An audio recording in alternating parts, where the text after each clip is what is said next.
So a while back I wanted to make up some engine mounts for the sandrail project that kind of look like this. This one I actually cut a bit short, so I have it here for your viewing pleasure, and I'll show you the finished ones on the machine later. But I've got a tubing notcher and I wanted to cut angle, so I'm thinking, well, that's what I got, that's what I was going to try.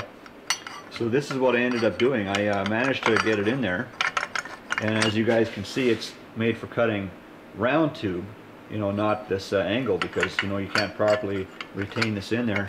But I gave it a try. I managed to hobble it in there enough and clamp it tight enough that I was able to cut that notch. So I'll show you what they look like in the machine, and you can see how they fit the frame rail there.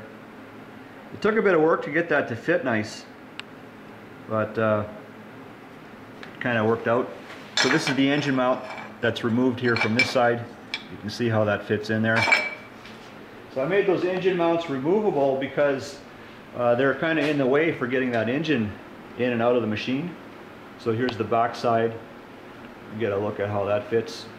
So looking at the engine from the bottom, this is that factory header. So quite some time ago I actually cut this thing off short, and now I'm getting around to getting it sorted back together. So I welded some flanges up there now. So in the other video there called Laser Parts Template, I showed you guys how I designed those flanges.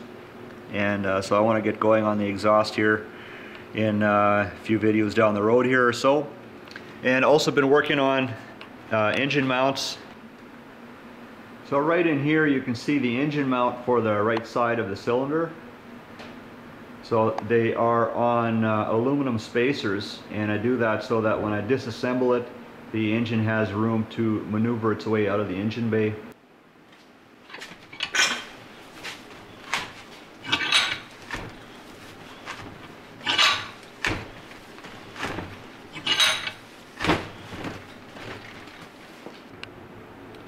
A while back I was showing you guys on this gearbox that if I use that 15-tooth sprocket on the right side here, it wouldn't have enough room for the chain. So this is the 16-tooth sprocket, and it's got enough room now. I'm thinking it's got at least probably better than a 1/16 of an inch for that chain to bottom out on that collar there. So I'm going to try that one.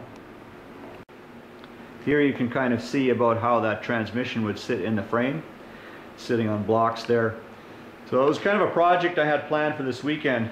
See if I could get somewhere on those transmission mounts, and I'm going to have to get this thing lined up real nice and pretty with that sprocket from the engine, and get that transmission secured nicely, and then I want to get going on those transmission mounts